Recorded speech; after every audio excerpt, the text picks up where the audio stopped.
Hello, my name is Jax West. I am from Stephen Avery Project, and then we have our subgroup MAM Gossip, which is a closed group. Sup, Erica? And then I also have Justice with Jax that you see behind me.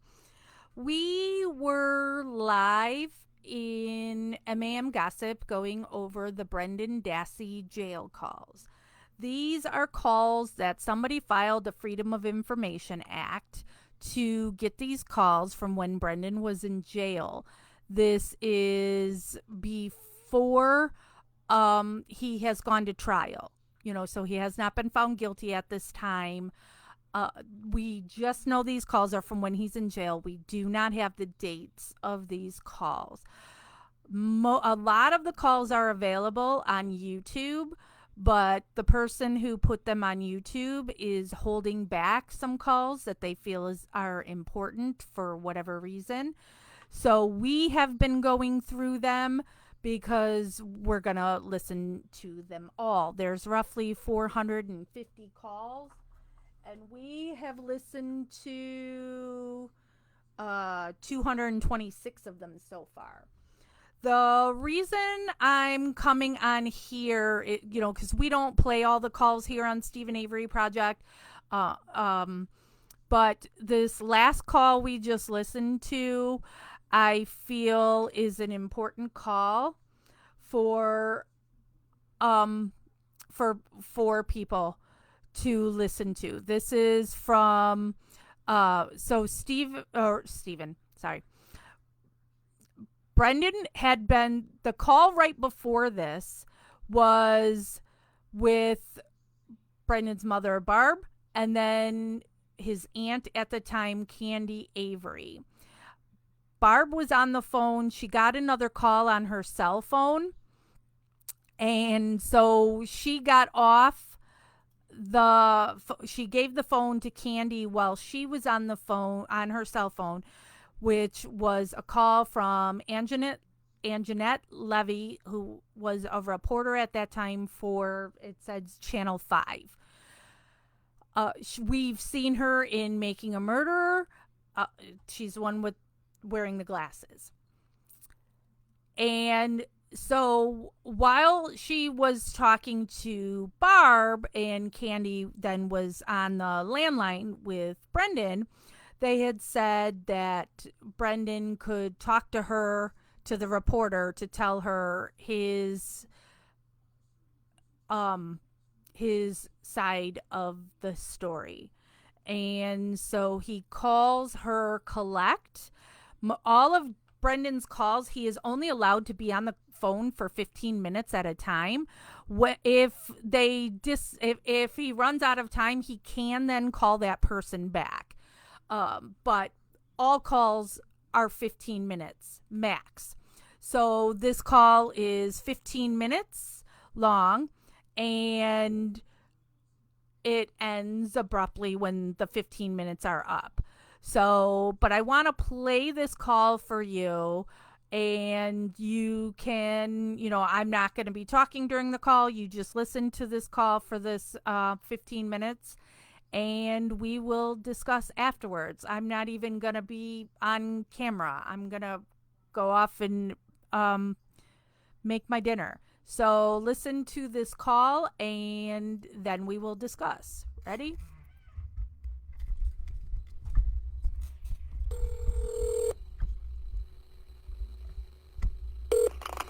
This is CBS 5. It's Angenette. Hello? Hello, this is a collect call from Brendan. an inmate at the Sheboygan County Jail. To accept charges, press 0. To refuse charges, press 1. To prevent calls from this facility, press 6. For a rate quote, press 7. Hello, this is a collect call from Brendan. This call is subject to monitoring and recording. Thank you for using Evercom. Oh? Brendan, are you there? Yeah. Oh, hi. This is Angenette. How are you? Good. Good. Okay, well, I'm going to put you on hold for just a second, okay? I'm going to transfer you into another room. Is that all right? Okay. Okay. Okay, if we get disconnected, will you call back? Yeah. Okay, just a moment. Yeah. I promise. Okay, bye.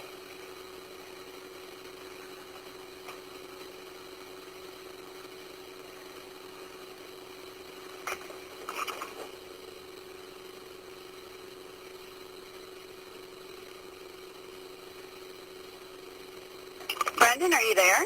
Yeah. Hi. We've never met or anything. My name's Angenette, as I was saying.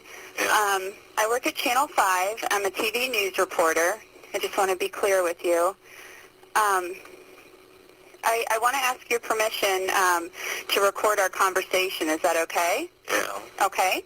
So you are granting me permission to record this conversation. Is that correct? Yes. Okay, and I've started the tape, and I'm going to ask you one more time. Brendan, do I have your permission to record this conversation? Yes. Okay. Brendan, how are you doing? Well, not really bad, but I can't see none of my friends. Do you see your mom? Yeah. Mm-hmm.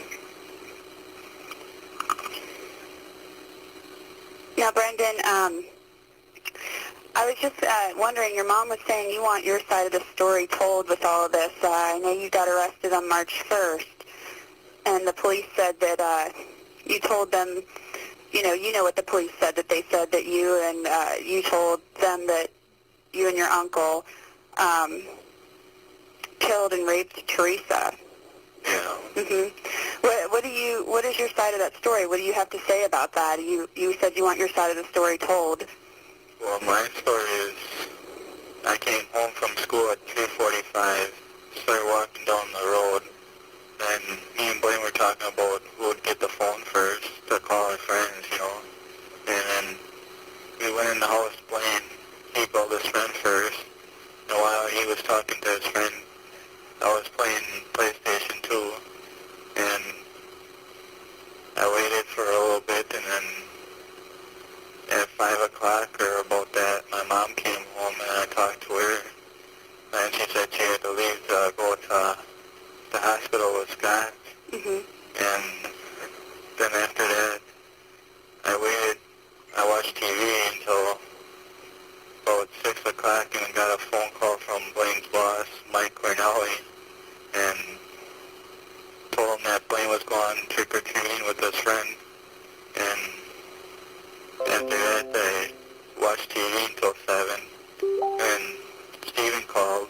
He asked me if I wanted to come over to the bonfire, so I told him I would, and I did, and then he told me that I was gonna help him clean up the yard.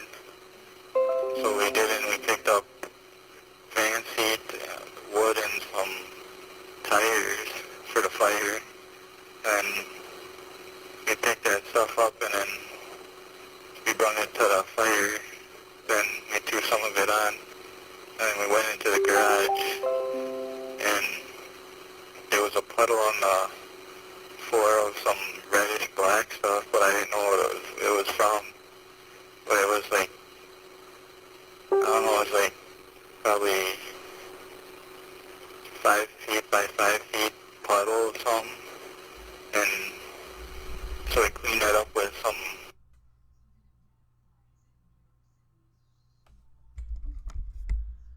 Okay, sorry. I'm downstairs making my dinner. So are everybody's back? There wasn't okay.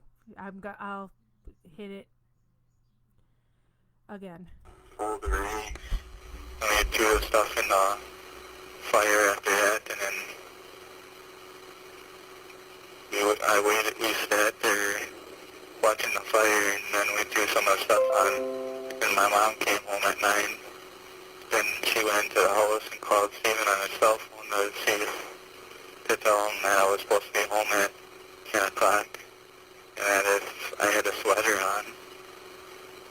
And so we waited for the fire to go down, and then he told me to go home to get some sleep for school the next day. And after that, I talked to my mom a little bit and went to bed. Well, you said you were hanging out in the house with your brothers. Yeah. Which ones were those? I know you have 3 brothers. Well, Blaine was the only one there. Oh, okay. Oh, because you guys came home from school. Yeah. Okay, that's what it said in some papers they had in court. Yeah. So you said you guys were hanging out in the house watching playing Game Boys and watching TV? Yeah. What were you guys watching on TV? Some music videos. Oh, okay. Like what station is that? Channel 333. Oh, okay. Like, I don't know, VH1 or something? MTV. Oh, MTV. Oh, yeah, VH1's probably like, for somebody more my age, probably like a little older music and stuff like that. Okay. Well, and you said you didn't even go over until Stephen called you? Yeah. And that was 7 o'clock? Yeah. Well, where do you think the cops are getting all this stuff about you getting off the bus and getting the mail and stuff? I don't know. No? But I didn't do that because I never get the mail, and how can I ride a bike because I don't got one? Because mine's junk because my gear gauge is busted. And you didn't go over to Stephen's house at all after school? No. Well, where do you, when the cops were talking to you, because we haven't seen that videotape, they said that you are the one that said, you know, you saw Teresa's car in the garage and the fire pit going, there was a big fire in there and everything. Well, the fire was started before I got there. But when you got home from school, you didn't see the fire? No. And you didn't see Teresa's car in the garage? No. So how did this all go down that they said you said all this? Well, they, like, said some stuff, and they asked me if it happened or not. But I would say, sometimes I would say no, then they would say I was lying or something. But that one cop, he was up there testifying, he said you provided all the detail. Not really. Well, what is that? What do you mean, not really? Well, some of the stuff I gave, but some of the other stuff wasn't true. Oh, well, what did you give them? Well, when they asked me what I did all over there, and I told them that I was just over to the bonfire the first interview, and they said that the next day, the time that they arrested me, that they knew all the stuff that happened. Mm-hmm. Yeah. So did they said that you said that Stephen answered the door all sweaty and kind of half naked, and that he took you down the hall and Teresa was, you know, on the bed with shackles and handcuffs. You didn't say that? No. Where did they get that you said that? I don't know. Do you think if I went to the cops, Brendan, and said, hey, we need to do a story on this, and, you know, why don't you let us watch the tape? We won't put it on TV or anything, but maybe we could just view it. You wouldn't be saying that? You wouldn't be saying you saw Teresa shackled and handcuffed to the bed? Not really. Not really? No. And you didn't have sex with Teresa? They said that you had sex with her? No. And that she was, you know, screaming for help and, you know, saying Brendan, or, well, I guess she didn't know your name, but she was saying, you can stop this, you know, crying, you can stop this, you can stop this. Yeah. And that she was begging you to save her. Well, I know, I never seen her in my life besides that one day when she was on the news, when she was missing. Because my mom called that one day and told me to turn on the news and watch it because she was a little late. Because she was what? She was a little late she was coming home from work. Mm-hmm.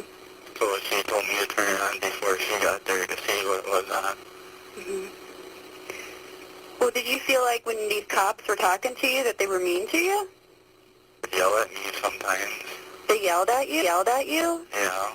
Which one of them yelled at you?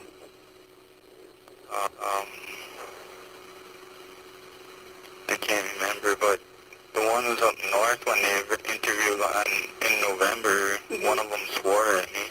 Oh, really? Yeah. You don't remember his name? No. Okay. But the guys that interviewed you, you know, when they said that you told them all this stuff, Yeah. There's like a tall guy and like a short guy, Yeah. I think. He's got kind of balding. Yeah. Which one of them yelled at you? Mark, I think. Mark? Yeah. Okay. And the judge, what did you think about all that stuff the judge said? The judge said he thought they, were nice to you and everything. I don't know, maybe he's lying or something. The judge? Yeah. He said he watched the tape and everything. I don't know. You don't know? No. He said he saw it, that you willingly said that, you participated. And I'm not trying to pressure you, I'm just asking you because, that's what we do. Yeah. But he said that you willingly said, I raped Teresa, I slit her throat, that Stephen told you to slit her throat, and but Teresa didn't die yet, No. and that then Stephen strangled her, and he had blood all over his hands. That's what it says in the criminal complaint. No. That's not true? No. Because I can't look at blood because if I do, I have like a blackout or a faint. I faint. Mm-hmm. Did you know that I talked to Stephen a while back on the phone? I don't recall. He said that he loves you all, his nephews. Yeah. I mean, you love Stephen? Yeah. Like, he's probably, you guys are probably close. Yeah. I mean, he said he would hang out with you guys, like his nephews, is what he said. He would hang out with you guys all the time. Yeah, he would bring me places. Like, he would take me out to eat, and he said that if I would help him with this, he was fixing cars, Mm-hmm. He said if I would help him, he would help me find the car. What all kind of stuff did you do together? Well, we would go up north riding, like, jeeps and that around and go fishing and have fires and go swimming. Did you guys hang out outside, or not outside, but when you come home from school and stuff, did you guys ever hang out? Not usually, because he works until 5. But that day he said he left work early. Yeah. Because he said, like he told me he was like hanging out at his house all day. Yeah. You didn't see him when you came home? No. And you said you never saw Teresa before? No. I was talking to your attorney yesterday, and he just briefly mentioned that there had been some discussions back and forth, and then I guess he told another station that, there's something about you pleading guilty, and maybe testifying, I guess, against Stephen. What do you think of that? Well, when they interviewed, I was a little nervous, and because I'm shy a little bit, and that, and I don't know. I mean, but do you understand what I'm saying about you pleading guilty? Yeah. That they want you to say you did it. Well, at first I thought that they were, like, trying to get Stephen for something he didn't do again. And after I heard that they had evidence on him, I lost confidence in that. Mm-hmm. Well, do you think Stephen did this? You have 1 minute left. Not really. Brendan, they were saying they have some evidence that corroborates your version of events, that you took part in this with your uncle. Yeah. What do you say about that? I don't know, maybe they're planting it or something. They're planting evidence against you? Yeah. But if I were to watch that tape, Brendan, would I see you saying that you raped Teresa? I don't recall. You don't remember saying you raped Teresa? No. And that you slit her throat? No.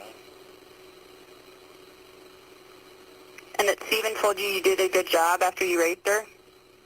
No. Stephen never told you you did a good job? No. So what do you think of all this? That it's bullcrap. You never saw Teresa naked on that bed? No. Thank you for using Evercom. I'm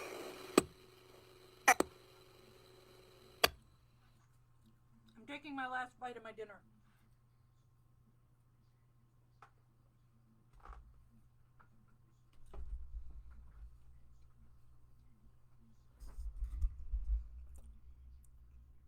Sorry, I scarfed my food down as fast as I could. Okay, so, sorry, still chewing. Not watermelon up here. Brendan has a low IQ. He's on the spectrum. Hold on one second. Sorry, I know this is, but this is my boss. He's on the spectrum. He doesn't understand what people are asking of him and how to answer. And so he says things like, I don't recall. Not really. And he says, yeah, a lot. Which we all know from Making a Murderer. The whole, yeah. Says, yeah, a lot. That does not mean affirmative for Brendan. That does not mean he is agreeing to what was said. But I'm sure he did that a lot in these interrogations where he just goes, yeah. So here we have, again, Brendan giving the same story that we know to be true. Okay? That Brendan got off the school bus. He went home. He did not get the mail. He's never gotten the mail. Dolores always got Stephen's mail and would give him his mail when they would have lunch together. He didn't have a bike. So there's no bike to ride down to the bus stop or to the mailboxes and get the mail to bring to Stephen. It's not something he ever did. I hear the reporter talking about, well, Stephen was home early. Well, because Stephen knew that Teresa was coming to look at the car or to take pictures of the car. So that's why he was not at work. And he was also, when you look at his phone records, he was on the phone with his then girlfriend Jody's attorney.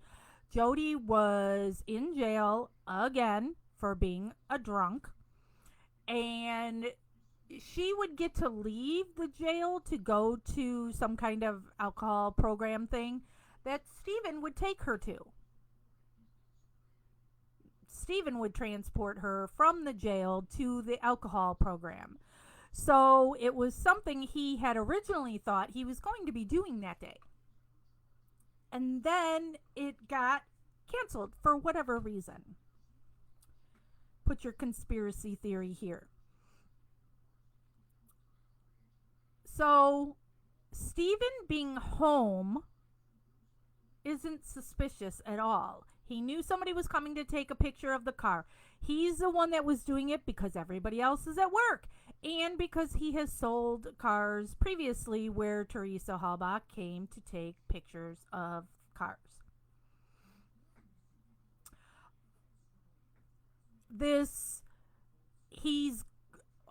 Why does he have Teresa's phone number written on the back of a for sale sign for the Pontiac? Nothing suspicious about that at all. Because again, he had sold multiple cars. And called Teresa. And Teresa is only paid $10 a car when Auto Trader sends her out. If she does what is called a hustle shot, meaning she just comes across somebody selling a car and takes the picture of their car and talks them into now doing an ad with Auto Trader. She now gets $20 for that. So she had previously given Steven her cell phone number because that's going to make her more money if she makes the deal with somebody directly. So no shock, nothing suspicious about Steven having her phone number written down on a for sale sign for a car that he was going to sell, and then would have a picture taken by the Auto Trader. Nothing suspicious about him when he calls Auto Trader to set up this photograph. For one, for him to be putting it under the name of B. Yonda, because it was his sister's car and the title is in her name, so that's why he would be giving it under her name. It is not suspicious that when she doesn't show up at the time he thought she was going to be there, for him to try and call her and see where she's at. It's not suspicious that he would write or he would do star 69 before he called, because he's somebody who was kind of famous in the area and maybe doesn't want people knowing his number. And so nothing suspicious about that. So you have Brendan saying he got home, went home, the things that he remembers in that, that's also how you just, unless you're an imbecile, that you know it's true. Blaine and I were arguing over who was going to get the phone, because they only had the one landline there. Who's going to get the phone when we get home? And then he remembers Blaine got the phone. So he played video games.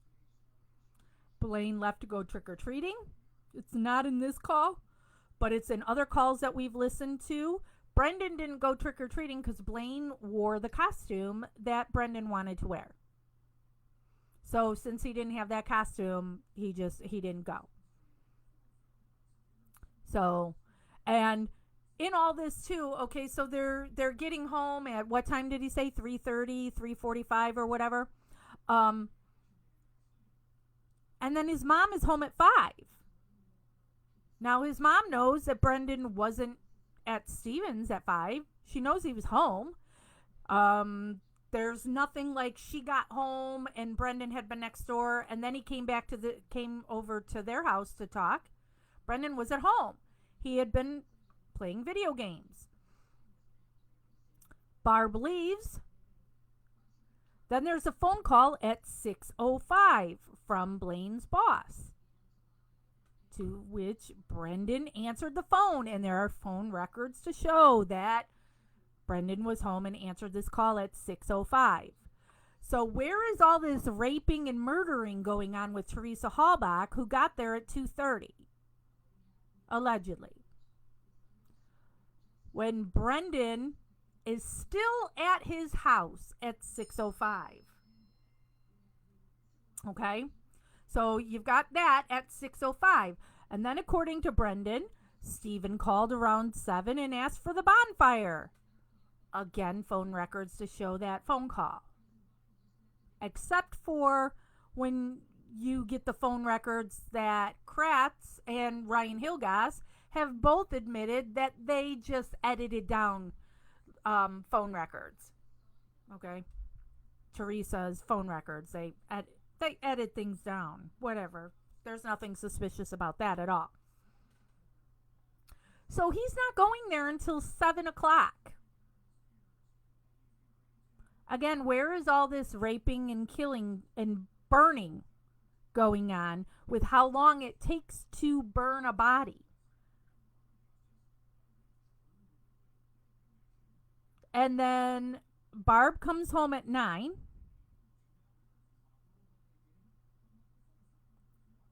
And Brendan is to be home by 10. So Brendan is only with Stephen from 7 to 10.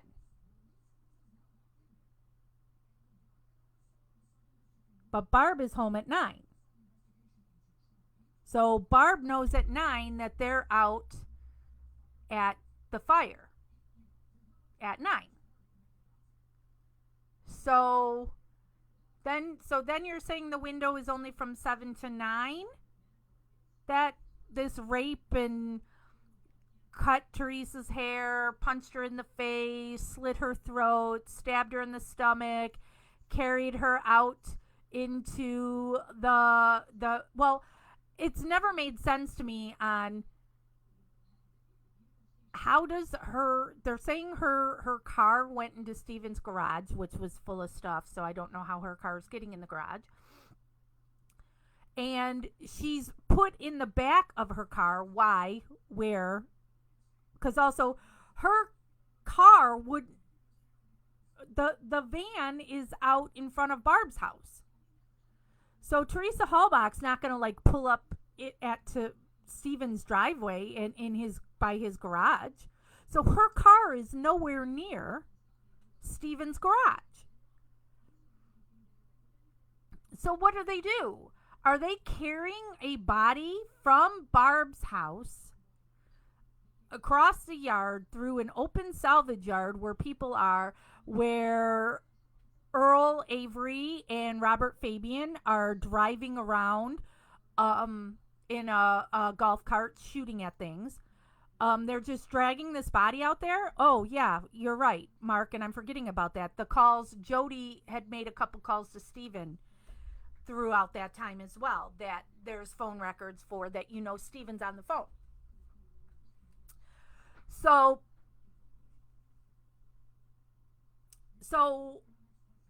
I've just never understood this on, so they're carrying a body out to this car that's way far away from Steven's house, just carrying this body then, and putting it into the back of her vehicle to then drive it into Steven's garage, to then only take her back out and put her on the floor in the garage and shoot her a bunch of times. It makes no sense. It makes zero sense. And now you've got, was it in this call? I wasn't listening to all of it, and I don't know if it was a call before, because the couple of calls before that, and if you join MAM Gossip and you go into our videos, and this was episode 30 that we were just doing, so it was a couple of calls with Candy Avery, and Candy Avery was really she was really good in the way she was talking to Brendan and understanding things, but it had to have been the Candy call. The bullet, okay? The magic bullet that they found on February 28th. And that's a thing that I had learned from from Brendan's attorney, Stephen Drizzen, was that they had questioned Brendan on the February 27th. They did not question him on the 28th. Then they bring him back in on March 1st. March 1st is when we get the, what'd you do? I'm just going to come out and say it.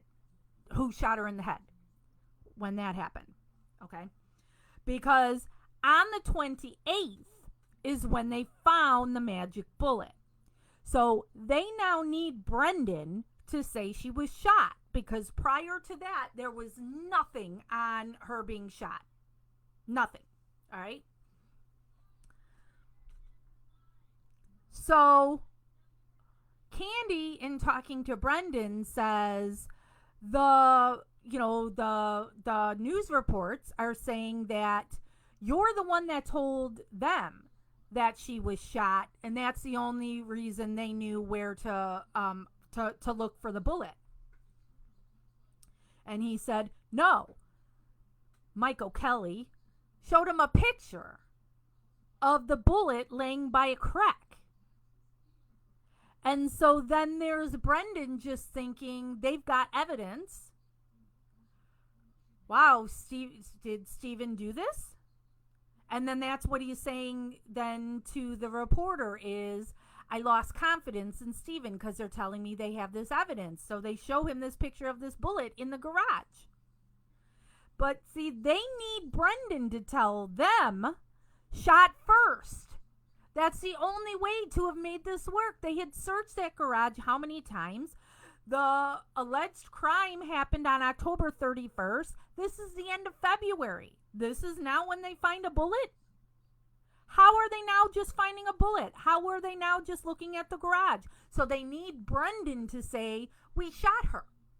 That's what they were trying to lead that horse to say, you know, where you can lead a horse to water and can't make it drink. That's again going to Brendan's intelligence level, that when they're trying to lead him to say these things, he doesn't understand what it is they want from him. That's why he guesses. And as one of our members, Sonia, and we are making Brendan shirts that say this, but Sonia the other day in one of her lives, and I just love this quote that she came up with, is, guessing is not confessing. What'd you do to her head? Cut her hair? Okay, what else? Punched her? Okay, what else? Cut her throat? All right, I'm just going to come out and say this. Who shot her in the head? That's guessing. It's clear guessing. Them trying to get him to say that they shot Teresa, and so then they can say this bullet in the garage is because she was shot. Brendan told us this, and we found the bullet. But crisscross, they've got it in the wrong order. They're showing Brendan a picture of a bullet on the ground in the garage, and then get him to say she was shot. Wrong order. They planted that bullet.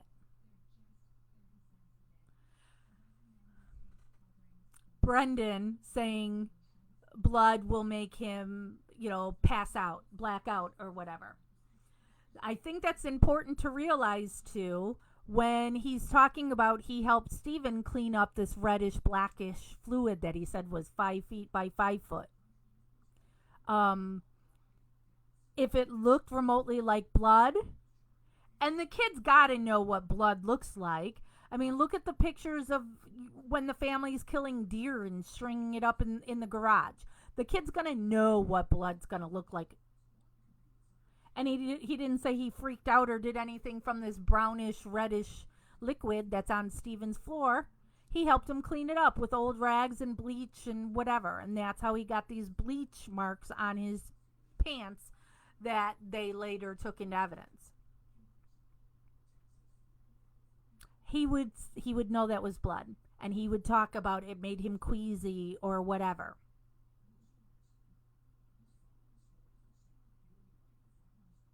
There is no possible way. And yes, okay, so one of the other calls we just listened to tonight, when he was talking to his mom, he is saying that Stephen did it, that he knows Stephen did it. And he's saying that he was afraid if he said anything that he would go to jail for knowing about it. It's again the kid not understanding anything, and he is saying what people want him to say.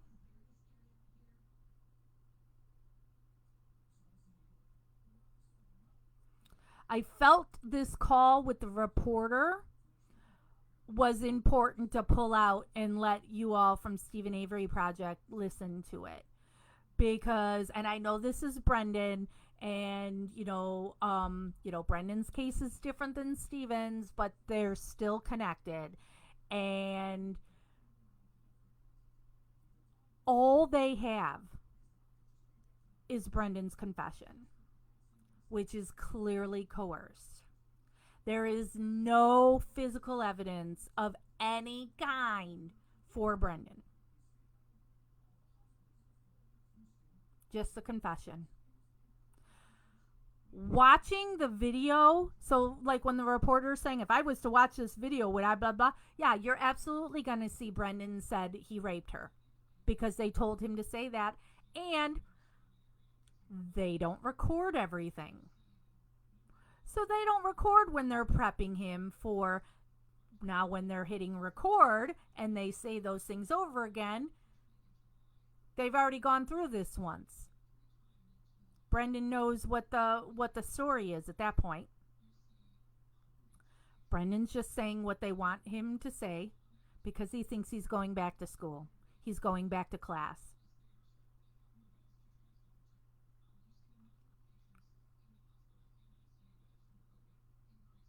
I don't know how a person with a brain would think either of these men are guilty. I'm not saying you have to like either of them.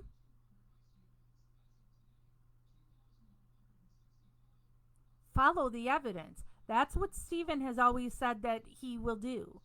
You follow the evidence wherever it's going to lead. Not her key. It's a valet key. You don't find it after how many searches? No way that key's coming out, just shaking a thing at the wall there, that it's going to come out, that it, with a wall right there, come out and turn a corner, but everything on top of that table stays the same. Why are they collecting stuff from Teresa Halbach's house? Her toothbrush, her chapstick, her dirty underwear, her vibrators, and then they bring it to Stephen's house. Why are they bringing stuff from Teresa's house to Stephen's house? Unless you're going to take chapstick and write it or wipe it on a bullet casing.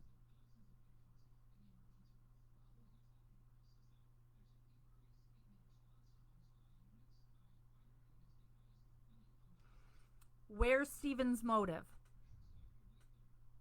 He's out of prison. His deposition hearings had just begun to get $36 million. He's gonna get it. He's gonna get a big chunk. Whatever, does he get the full 36 million? I don't know, but he's gonna get something. And he was about to get 200 and something thousand from the state of Wisconsin in December. So money is around the corner. He has a girlfriend. So he's going to kill some random girl? No motive. Nothing in Stephen's background that he's going to rape and murder a woman. He robbed a bar. And he was there when a cat was thrown into a fire, and he took the blame for it, even though it wasn't him. Was he laughing when this cat was burned? Probably. Is that disgusting? Absolutely. Because he was there when somebody murdered a cat and he laughed about it, doesn't mean he raped and killed some random girl.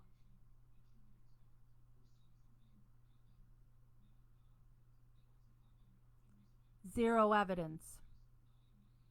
Blood in the RAV4. His blood in the RAV4. That clearly is put on there from a cotton swab by the ignition. And nobody has still been able to show to me, if you're bleeding here, how you touch your console, your dashboard, whatever you want, dashboard. How that touches, how a cut on your finger would touch that. Yet did not leave fingerprints. No fingerprints. You think Stephen's gonna wipe down a car all exact? Oh, but you think he wore gloves. Have you looked at his hands? A guy that works in a salvage yard, you know, with your calloused hands and, you know, the permanent grime underneath your fingernails that you can't get out. Yeah, I'm sure he wore gloves all the time. Nope. Nope.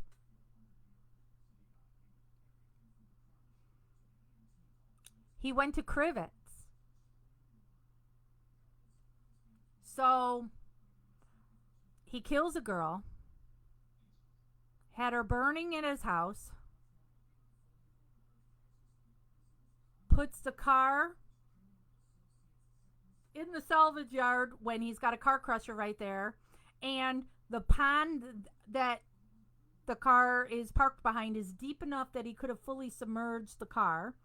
Plus, there's the quarry right behind there that, yes, absolutely, you could drive through the quarry into the salvage yard, so he could have taken a back way. Have you been to that quarry? I have. Lots of trees all over the place. Really tall trees that you could fully park a car underneath those trees. And nobody would see them, see the car.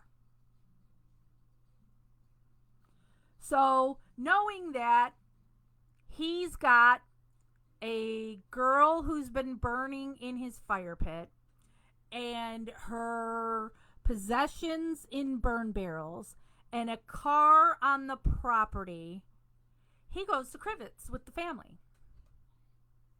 He doesn't take that opportunity to go, oh, the family's all gone, nobody's here at the salvage yard, this is a good time for me to clean up my crime scene. No, he leaves town. Oh, people will say he ran. Then why would he run to his family's compound where he's easily found there? If it's going, I've just killed somebody and now I'm taking off, you leave. Go on the lam, right? That's the word. Go on the lam. No, he just goes up to the family compound. Leaving all this stuff behind, that knowing I've killed somebody, I'm just going to leave it there. It's going to be okay, right?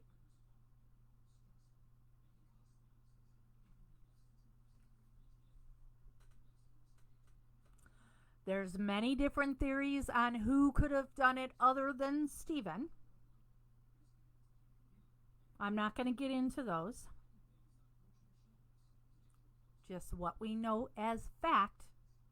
Stephen Avery and Brendan Dassey did not do this. There's absolutely zero evidence.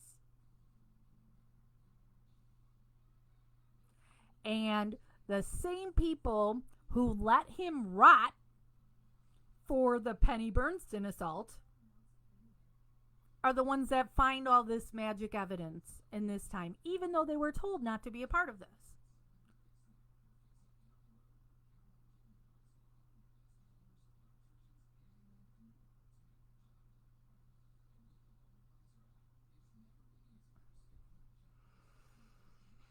When these Brendan jail calls were talked about, I originally said we weren't going to listen to them because there are Stephen jail calls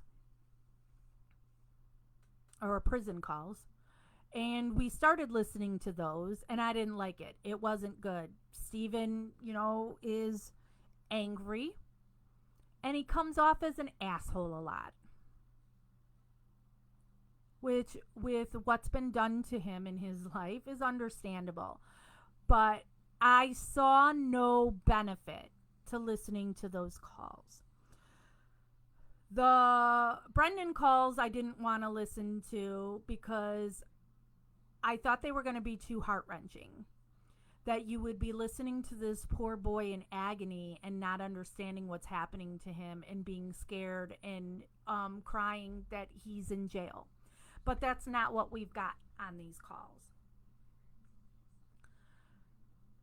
These calls, I think, are very important in this case in showing once again that these two guys are innocent. And what the other people that surround this case, the lengths they would go to so that Stephen and Brendan would go down for this.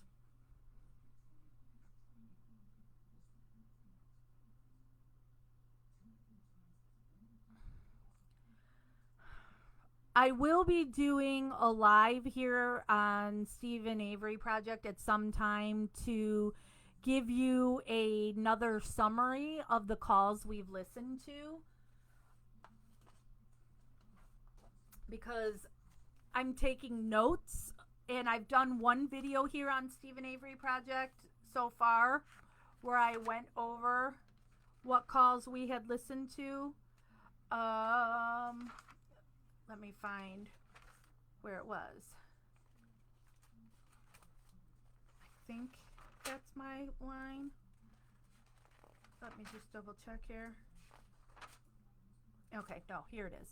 So I covered the videos we did through 23 is what I've done, that I had done, where at that point we had listened to 171 calls, and we're now at, what did I say, 25, 26.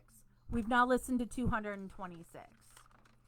So I will do a live where I will summarize the next batch of calls for you all, for people who don't have the time to listen to all these calls. But if you do want to listen to them for yourself and not just my summary of it, join our closed group that's called MAM Gossip, and that's where you can hear them all in its entirety. Before I go, I have to give a plug for the rally that we have coming up, that we are doing on July 25th up at Waupun Correctional, where Stephen is currently serving for a crime he didn't commit. So we will be there at the prison from 2 to 4. And we will do a Facebook Live here on Stephen Avery Project starting at 2:30. These are all Central Time. So we'll do a live from like 2:30 to 3:30 while we're at the prison. Then when we're done at the prison, we are going to load up into our vehicles and we are going to drive to Oshkosh Correctional, where Brendan is. And we will do a drive-by car caravan show of support for Brendan. Brendan's prison doesn't have anything that we can actually be out on public property for a legal protest or rally, whatever you want to call it. So that's why we're just going to do a driving thing. I will do a live video from Oshkosh Correctional as well here on Stephen Avery Project. Then later on that evening, because we do have a hotel that we are staying at, the Radisson in Fond du Lac, and you can reserve a room there if you would like. When you call and reserve your room, you tell them that you want to be with the rally for Stephen. And so then you get the rate of $119 if you're going to stay there that Saturday. We are going to do a happy hour from either the restaurant or the bar at the hotel, and we'll be doing a live from that in MAM Gossip. MAM stands for Making a Murderer, for those who haven't been around forever and don't get our hip, cool lingo. MAM, Making a Murderer, MAM Gossip. So we do have a Facebook event for the rally. The information for the hotel is in there. We regularly do videos in MAM Gossip where we discuss the rally and the planning. So if you want to know more about that, you can look in MAM Gossip. I do not know when I will do a live in here to summarize the calls since the last one, but I will put it on my schedule to do it next week. So, if you have any questions, concerns, suggestions for the rally, you can message Stephen Avery Project here on Facebook, or you can email official Stephen Avery Project at gmail.com. If you are somebody that is affiliated with the case and you would like to do a live with Stephen Avery Project, or if you want to keep it more private and be in the closed MAM gossip group, you can reach out to me and we can make arrangements for that. And the rally is open to all supporters. If you're somebody who just likes to troll and a guilter, we're not interested in you. So stay in your little guilter world. We're not going to entertain you.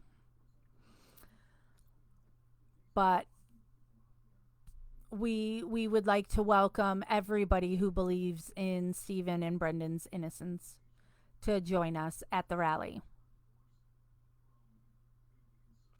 Kelly is asking, is anybody giving Kathleen additional information? She's gotten tips and stuff all the time. So, and I tell people, you know, if you know something or you think you saw something, you know, that you uncovered something, you can go to her website, KathleenTZellner.com. She's got a Stephen Avery page, and there is a phone number and a email address for Stephen's specific information. Mark Anthony, if you look here on Stephen Avery Project, I make posts on here all the time sharing the MAM gossip group and saying I'm going to go live in MAM gossip at such and such a time. That's a clickable link to get into gossip. So look for that then. So, all right. I am out for the night. We always believe in Stephen and Brendan's innocence. Have a great weekend. We'll talk soon.